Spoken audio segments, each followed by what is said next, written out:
Hello and welcome to the Jan Suchak. मैं प्रकाश नामदेव आपको daily current affair की क्लास प्रोवाइड कराऊंगा। इस वीडियो की पीडीएफ आप हमारे डिस्क्रिप्शन से डाउनलोड कर सकते हैं। आज है 1 मई और 1 मई से रिलेटेड करंट अफेयर के जितने भी क्वेश्चन हैं मैं आपसे डिस्कस करने वाला हूं और उसके रिलेटेड कुछ फैक्ट भी बताऊंगा और साथ ही आज की तारीख से जुड़ी हुई इतिहास की कुछ महत्वपूर्ण घटनाओं के भी बारे में चर्चा करूँगा। तो वीडियो में अंत तक बने रहे। हमारा पहला क्वेश्चन है, हाल ही में भारत ने किन्हें कतर और बहरीन में नए राजदूतों के रूप में नियुक्त किया है? तो दोस्तों अभी भारत ने कतर में दीपक मित्तल को और बहरीन में पीयूष श्रीवास्तव को नए राजदूतों के रूप में नियुक्त किया है। दोस्तों ये हैं पीयूष श्रीवास्तव और ये हैं दीपक मित्तल। इन्हीं को कतर और बहरीन का नया राजदूत बनाया गया है।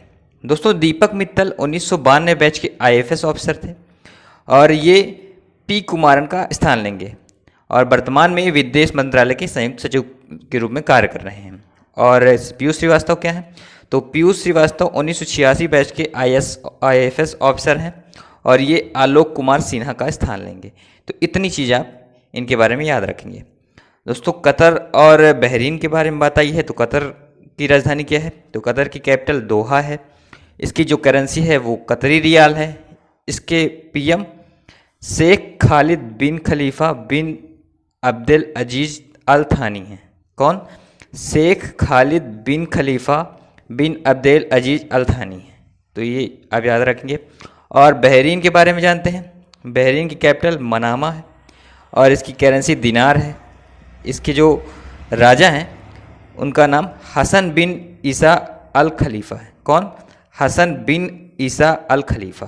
तो इतनी चीज़ें आप इसके बारे में भी याद रखेंगे। हमारा नेक्स्ट क्वेश्चन है, हाल ही में किसे पीईएसबी के नए अध्यक्ष के रूप में चुना गया है? तो दोस्तों अभी राजीव कुमार को पीईएसबी के नए अध्यक्ष के रूप में चुना गया है। यही है राजीव कुमार और इन्हें ही पीईएसबी के नए अध्यक्ष के रूप में चुना गया है।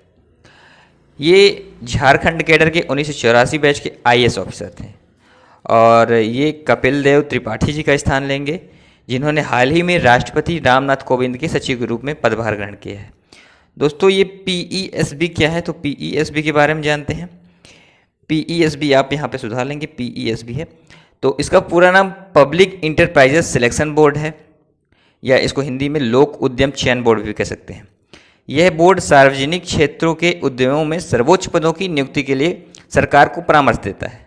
और इसके वर्तमान में निदेशक कौन है? तो इसके वर्तमान में निदेशक कैलाश दास रत्नू है। इतनी चीज़ ये आप याद रखेंगे इसके बारे में भी।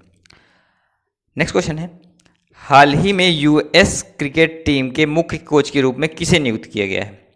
तो दोस्तों अभी पूर्व क्रिकेटर जे अरुण कुमार को यूएस क्रिकेट टीम का मुख्य कोच के रूप में चुना गया है।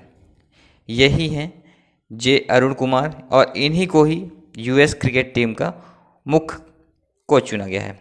दोस्तों ये कर्नाटक के हैं और ये आईपीएल में किंग्स 11 पंजाब के लिए बल्लेबाजी कोच के रूप में अपनी सेवाएं देते हैं। दोस्तों यूएस क्रिकेट के बारे में हम बात करते हैं तो इसका जो हेडक्वार्टर है वो कोलोराडो में है। इसके अध्यक्ष वर्तमान में पराग मराठे हैं और इसके सीईओ इयान हिंगी। तो इतनी चीज़ें आप इसके बारे में भी याद रखेंगे। हमारा नेक्स्ट क्वेश्चन है, हाल ही में मूडीज़ ने कैलेंडर वर्ष 2020 के लिए जीडीपी ग्रोथ को 2.5 से घटाकर कितने % कर दिया है? तो दोस्तों मूडीज़ एक रेटिंग एजेंसी है और इसने जो है तो भारत की जीडीपी ग्रोथ को 2.5% से घटाकर 0.2% कर दिया है। दोस्तों मूडीज़ ने कोविड-19 महामारी को नियंत्रित करने के लिए लगाए गए लॉकडाउन के प्रभाव के कारण यह अनुमान लगाया है। और दोस्तों इसने ये भी अनुमान लगाया है कि 2021 में भारत की जीडीपी ग्रोथ रेट जो है वो 6.2% हो जाएगी। कब? 2021 कैलेंडर वर्ष में। तो इतनी चीज़ें आप याद रखेंगे। तो मूडीज़ के बारे में हम थोड़ा जान लेते हैं। मूडीज़ का जो हेडक्वार्टर है वो न्यूयॉर्क में है। इसके अध्यक्ष और सीईओ कौन कौन है? तो अध्यक्ष इसके रेमंड वाइट हेड है। तो इतनी चीज़ें आप इसके बारे में याद रखेंगे। दोस्तों मैंने आपको कुछ दिन पहले बताया था कि India ratings and research agency ने भी भारत की जीडीपी को घटाकर 1.9% कर दिया था। तो वो भी करंट अफेयर का क्वेश्चन आप याद रखेंगे। नेक्स्ट क्वेश्चन है, हाल ही में एडीबी ने महाराष्ट्र को ऊर्जा क्षेत्र में सहयोग करने के लिए कितने डॉलर के ऋण को मंजूरी दे दी है? तो दोस्तों अभी एडीबी ने मतलब एशियन डेवलपमेंट बैंक ने 346 मिलियन डॉलर का जो है ऋण मंजूर दे दिए है। दोस्तों इसको अगर हम रुपए में कन्वर्ट करेंगे तो ये लगभग 2616 करोड़ रुपए होंगे। और ये ऋण क्यों प्रदान किया गया है? तो महाराष्ट्र के ग्रामीण क्षेत्रों में भरोसेमंद बिजली कनेक्शन प्रदान करने के लिए महाराष्ट्र राज्य सरकार को एडीबी ने यह ऋण दिया है। दोस्तों कल ही मैंने आपको बताया था कि एडीबी ने भारत सरकार को कोविड-19 तत्कालीन जो प्रयासों के लिए 1.8 अरब डॉलर का ऋण भी प्रदान किया है। तो वो भी आप करंट अफेयर में याद रखेंगे। और एडीबी की बात हो रही है तो एडीबी के बारे में हम जानते हैं। एडीबी का पूरा नाम एशियन डेवलपमेंट बैंक है।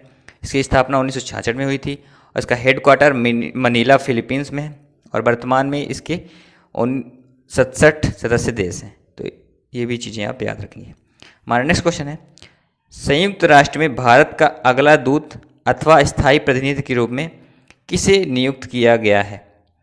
तो अभी टीएस तिरुमूर्ति जी को यूएन में भारत का अगला दूत के रूप में नियुक्त किया गया है। दोस्तों टीएस तिरुमूर्ति जो हैं वो 1985 बैच के आईएफएस ऑफिसर हैं जो कि वर्तमान में विदेश मंत्रालय के सचिव के रूप में कार्य कर रहे थे। इतनी चीज़ें आप याद रखेंगे। दोस्तों यूएन के बारे में हम जानते हैं तो यूएन की जो स्थापना है वो 1945 में हुई थी और इसका हेडक्वार्टर न्यूयॉर्क में है। वर्तमान में इसके जो अध्यक्ष हैं वो एंटोनियो गुटेरस हैं और इसके 193 सदस्य देश भी हैं। ये भी आप याद रखेंगे। नेक्स्ट क्वेश्चन है, हाल ही में आयुष्मान भारत दिवस कब मनाया गया है? तो अभी हाल ही में 30 अप्रैल को आयुष्मान भारत दिवस मनाया गया है। दोस्तों आयुष्मान भारत दिवस ये क्यों मनाया जाता है? तो आयुष्मान भारत योजना 30 अप्रैल को ही 2018 में लॉन्च हुई थी। तो इसीलिए आयुष्मान भारत दिवस जो है वो 30 अप्रैल को मनाया जाता है। दोस्तों आयुष्मान भारत जो योजना है वो भारत की सबसे बड़ी स्वास्थ्य योजना है और इसका दूसरा नाम पीएम जन आरोग्य योजना भी है। तो आप ये भी याद रखेंगे। नेक्स्ट क्वेश्चन है, हाल ही में सतर्कता आयुक्त के रूप में किसे चुना गया है? तो हाल ही में दोस्तों सुरेश एन पटेल को सतर्कता आयुक्त के रूप में चुना गया है। यही हैं सुरेश एन पटेल और इन्हीं को सतर्कता आयुक्त के रूप में चुना गया है। दोस्तों कुछ दिन में पहले आपको बताया था कि मुख्य सतर्कता आयुक्त के रूप में संजय कोठारी जी को चुना गया है। तो वो भी आप करंट अफेयर का क्वेश्चन है तो याद रखेंगे। और दोस्तों अभी इन्हीं को सतर्कता आयुक्त के रूप में चुना गया है। तो दूसरे सतर्कता आयुक्त कौन है? तो शरद पवार हैं। तो उनको भी आप याद रखेंगे। सतर्कता आयोग के बारे में जानते हैं। इसकी स्थापना 1964 में हुई थी और ये है क्या? तो भ्रष्टाचार पर निगाह रखने वाला एक निकाय है। दोस्तों एक मोस्ट इम्पोर्टेंट क्वेश्चन, ये किस समिति की सलाह पर बनाया गया था? तो ये संथानम समिति की सलाह पर इसको बनाया गया था। तो दोस्तों ये भी चीज़ें आप याद रखेंगे।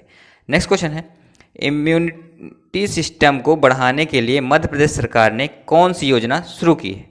तो दोस्तों अभी जीवन अमृत योजना जो है मध्य प्रदेश सरकार ने शुरू कर दी है।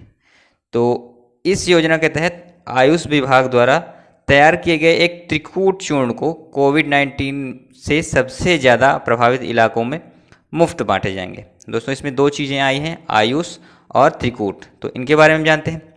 आयुष का फुल फॉर्म क्या है? तो आयुर्वेदिक, योग, यूनानी, सिंध, होम्योपैथिक इसका फुल फॉर्म है। और त्रिकूट चूर्ण क्या है? तो त्रिकूट चूर्ण अदरक, पीपल, काली मिर्च का एक चूर्ण है। दोस्तों हाल ही में मध्य प्रदेश में एक और योजना लॉन्च हुई है। वो उसका नाम क्या है? तो उसका नाम जीवन शक्ति योजना है। उसके अंतर्गत शहरी महिलाओं को मास्क बनाकर इनकम कर सकते हैं। तो और एक और योजना भी मध्य प्रदेश में लॉन्च हुई है, वो उसका नाम क्या है? तो योद्धा कल्याण योजना। वो भी चीज़ें आप याद रखेंगे। दोस्तों मध्य प्रदेश के बारे में बात हो रही है तो मध्य प्रदेश के बारे में हम जानते हैं। मध्य प्रदेश की कैपिटल भोपाल है। इसके सीएम जो हैं शिवराज सिंह चौहान और वर्तमान में इसके गवर्नर लालजी टंडन है। ये भी आप याद रखेंगे। नेक्स्ट क्वेश्चन है, हाल ही में टॉय स्नेट का निधन हुआ है, वह कौन थे? तो दोस्तों वो मशहूर सिंगर थे और उन्हीं का वर्तमान में निधन हुआ है। दोस्तों ये यूथ फॉर क्राइस्ट के 1999 के एल्बम हायर के लिए ग्रैमी अवार्ड के लिए नॉमिनेटेड हो चुके हैं। और ग्रैमी अवार्ड के बारे में आप जानते होंगे कि ये संगीत जगत का सबसे बड़ा अवार्ड है, तो ये भी चीज़ें आप याद रखेंगे। नेक्स्ट क्वेश्चन है, हाल ही में किस राज्य सरकार ने कोविड-19 संबंधित सभी पहलों की जानकारी देने के लिए वन स्टॉप वेबसाइट लॉन्च कर दी है?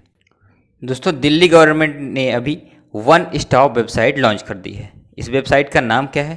तो इस वेबसाइट का नाम delhiFightsCorona.in है। तो ये चीज़ें आप याद रखेंगे।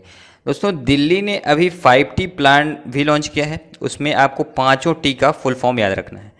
तो 5 टी कौन से हैं? तो testing, tracing, treatment, team work और ट्रैकिंग। क्या?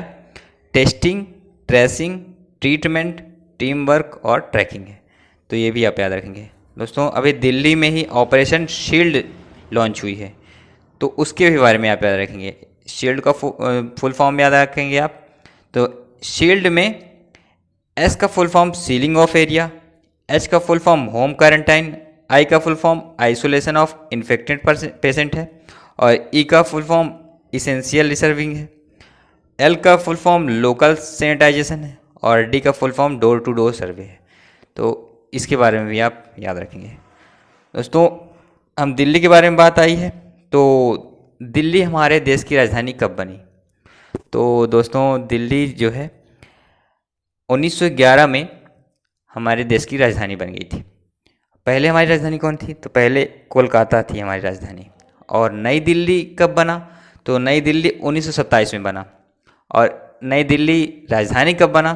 तो नई दिल्ली राजधानी 1931 में बना। तो ये भी चीज़ें आप जीके का पोर्शन है तो याद रखेंगे। नेक्स्ट क्वेश्चन है, हाल ही में किस राज्य सरकार ने उम्बारे आंगनवाड़ी योजना का शुभारंभ किया है? तो दोस्तों गुजरात सरकार ने अभी जो है उम्बारे आंगनवाड़ी योजना का शुभारंभ कर दिया है। दोस्तों अभी लॉकडाउन के चलते आंगनबाड़ी जो सुविधाएं हैं वो बच्चों तक नहीं पहुंच पा रही हैं, तो इसी कारण जो है अभी गुजरात गवर्नमेंट ने उम्बारे आंगनबाड़ी योजना का शुभारंभ कर दिया है। तो ये चीज़ें आप याद रखेंगे। दोस्तों अभी हाल ही में गुजरात सरकार को टेजर इलेक्ट्रिक गन मिली थी। ये करंट अफेयर का क्वेश्चन है तो आप याद रखेंगे। और ये टेजर गन पाने वाली भारत की पहली पुलिस जो है सेना बन गई है, तो ये भी आप याद रखेंगे। और हाल ही के कुछ क्वेश्चन और हैं, जैसे गुजरात में हाल ही में सुजलाम सुफलाम जल संचय अभियान का जो है 3रा चरण शुरू हो गया है, तो ये भी आप क्वेश्चन याद रखेंगे। और गुजरात के बारे में बात आई है तो गुजरात के बारे में कुछ जानते हैं। तो इसकी कैपिटल गांधीनगर है, इसके सीएम विजय रूपाणी हैं और इसके गवर्नर आचार्य देवव्रत हैं। दोस्तों गुजरात में उपस्थित गिर नेशनल पार्क जो है एशियाटिक लॉयन के लिए फेमस है। तो इतनी चीज़ें आप गुजरात के बारे में भी याद रखेंगे। दोस्तों इसी के क्वेश्चन के साथ हमारा आज का जो है तो करंट अफेयर का पोर्शन समाप्त होता है और हम आज के इतिहास के बारे में चर्चा करते हैं। दोस्तों आज ही के दिन 1897 में स्वामी विवेकानंद ने रामकृष्ण मिशन की स्थापना की थी। और अगला फैक्ट, आज ही के दिन 1960 में महाराष्ट्र और गुजरात अलग अलग राज्य बन गए थे। और आज ही के दिन यूनाइटेड किंगडम ने पहला आधिकारिक डाक टिकट जारी किया था। और आज ही के दिन 1972 में देश की कोयला खदानें जो हैं उनका राष्ट्रीयकरण कर दिया गया था। तो ये भी आप याद रखेंगे। दोस्तों इसी के साथ हमारा आज का सेशन समाप्त होता है। आपको अगर वीडियो पसंद आई है तो इसे लाइक करें, हमारे चैनल को सब्सक्राइब करें और दोस्तों में शेयर करें। धन्यवाद।